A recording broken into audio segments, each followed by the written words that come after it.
Adam Small here again from My Music Masterclass, and today we have another product review, and this one is from Blackstar. Blackstar sent us their Unity 250 bass amp, which is 250 watts with a 15-inch speaker. As of the filming of this review, the Unity 250 goes for $619.99 in US dollars. Anyway, before we get into the heart of this review, let's do the disclaimer, which we always do on this channel. Blackstar did send us this bass amp in exchange for this video review, but they didn't tell us to say anything specific or coach us in any way.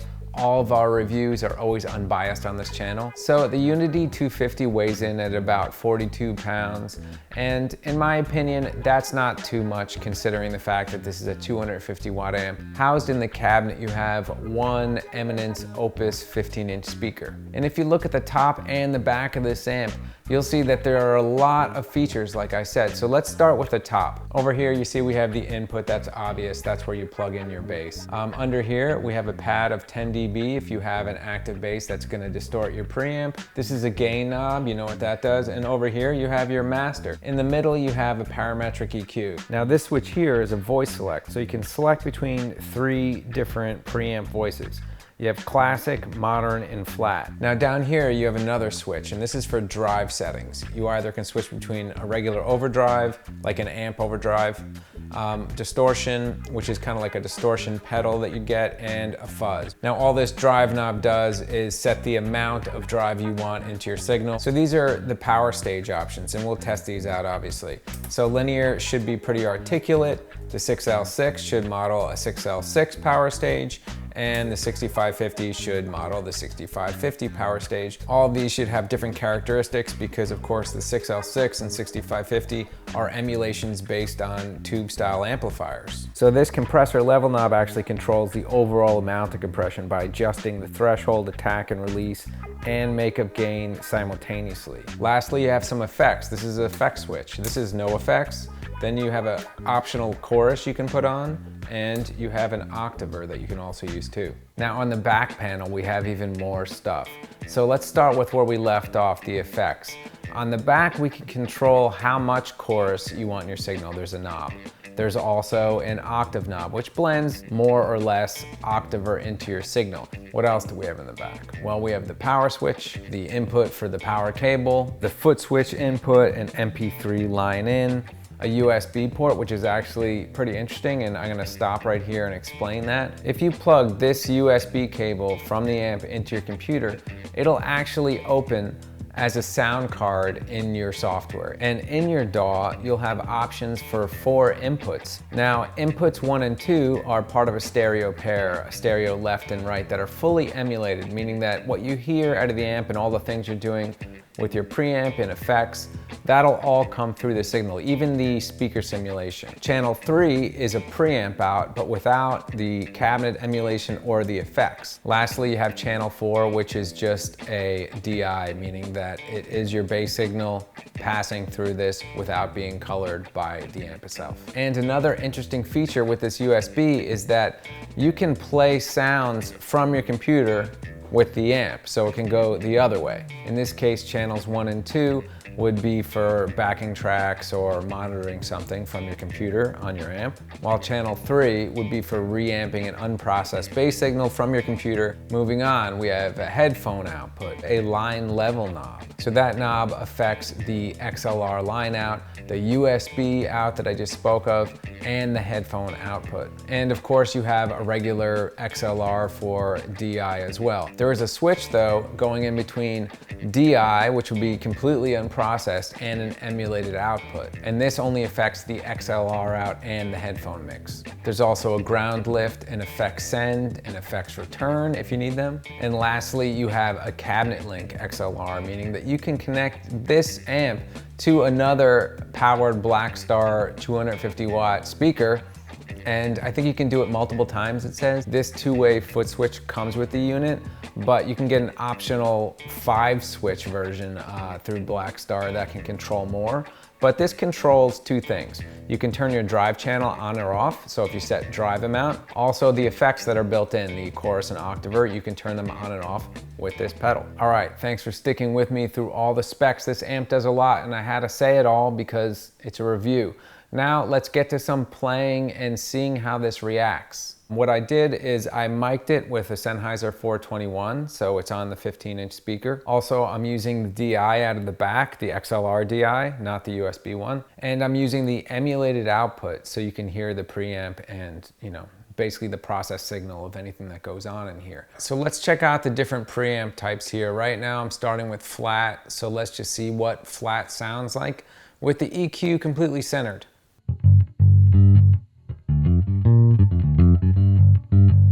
Now you can obviously shape your sound here and mess with the EQ. I'll do just a tiny bit. I'll turn the bass up and the treble up.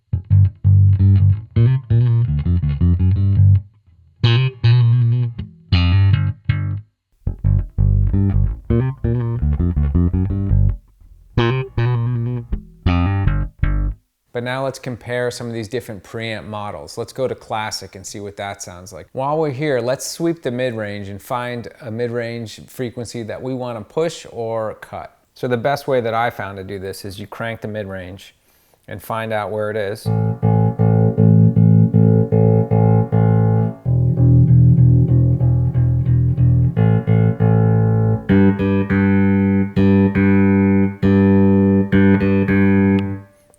Make it somewhere around here just to boost it a little bit. Maybe give it a little more lows.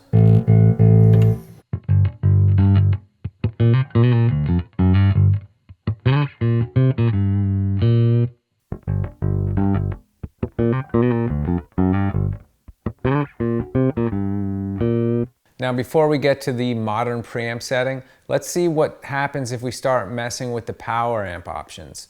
Right now this is linear, but let's move it to 6L6, which is a tube emulation.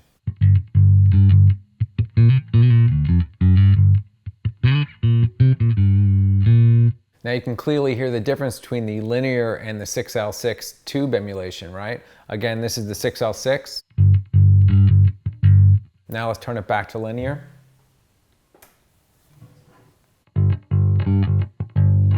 Now let's take it to the 6550, which is the last emulation stage.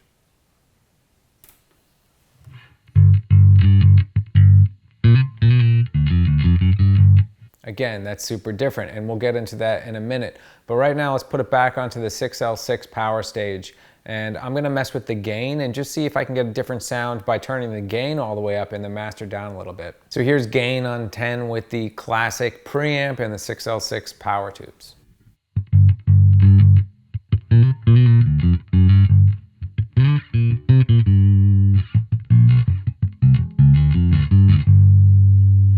Now let's introduce a little bit of dirt into our signal. So I'm gonna put overdrive on here, not the fuzz or distortion, just the overdrive switch, and I'm gonna turn it up to little increments and see what it sounds like.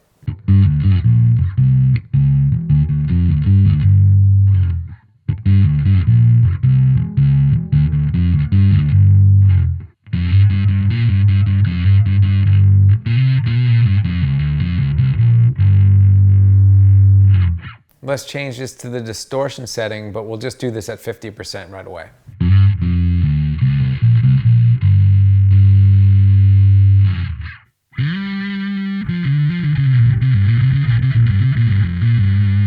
Okay, so that's pretty dirty. It's pretty much a lead sound. You don't have a lot of low end in that at this point. So you'd probably want to dial that back so you would have more of a blend instead of 100%. Let's go with fuzz at 50%.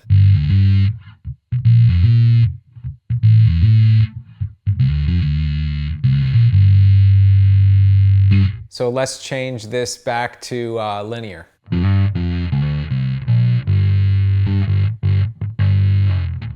Okay, so let's change the EQ to flat.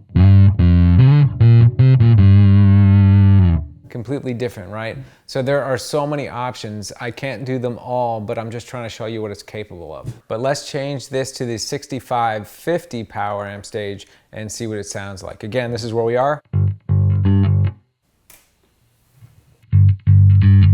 So right off the bat here with me just playing two notes, just the octave here, you can hear how different that sound is from this. Or even the 6L6, which it's closer to. This one's close, but it's different, see? It's a 6L6, and this is a 6550. I switched the power amp emulation back to linear, and now on the preamp stage I have it to modern. So let's see what that sounds like. I'm gonna play modern, then I'll play flat so you can just hear the difference. This is modern.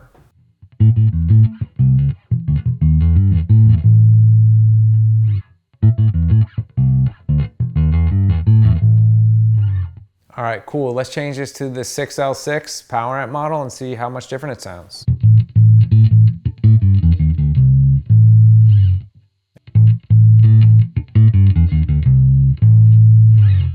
Now let's switch between the 6550 and the linear.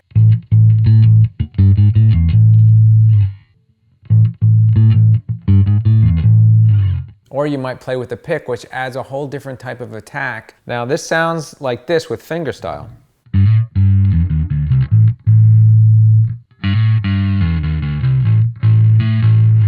And I'm gonna try the octaver now.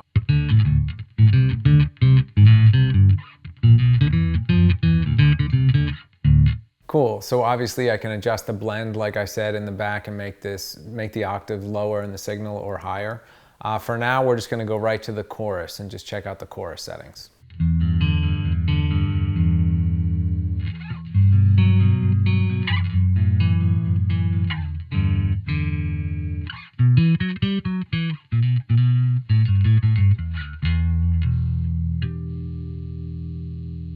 And before we move on to the next thing I want to test, here's a random setting I just threw up, 6550 classic pre fuzz with a pick.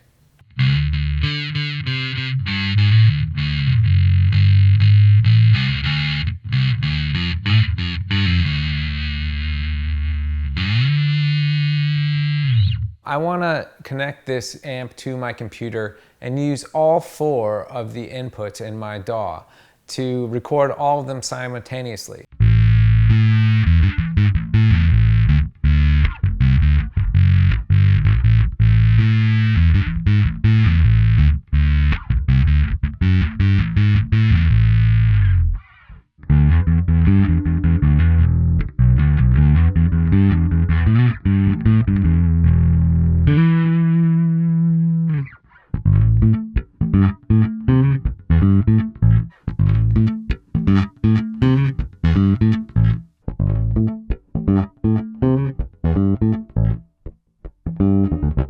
Okay, so I'm back here and we just did that test and it was successful. So it's hard for me to sum this review up because this amp really does so many different things, but it really does a lot of things well for the price. I mean, its primary function is as an amplifier for the stage, right? And it does that really well because you have so many different options to shape your tone.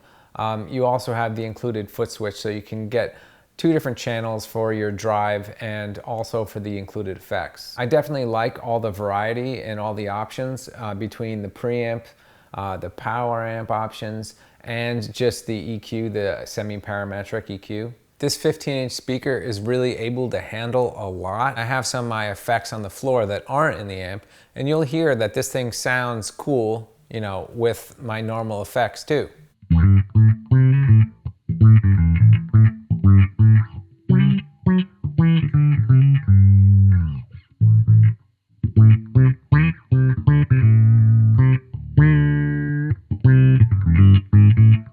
So I just realized I didn't test the compressor on this amp because there's also a compressor feature. I don't typically use compression when I'm playing, but it's there if you need it. I think I've said it all here, but essentially I really like this combo amp and I'll definitely use it on some live gigs. So with that being said, I hope you got something out of the review and it helped inform your decision if you're looking to buy a combo amp for bass. Also, if you liked the video, please click like on the video itself and leave a comment or a question if you have either. And lastly, please subscribe to our channel.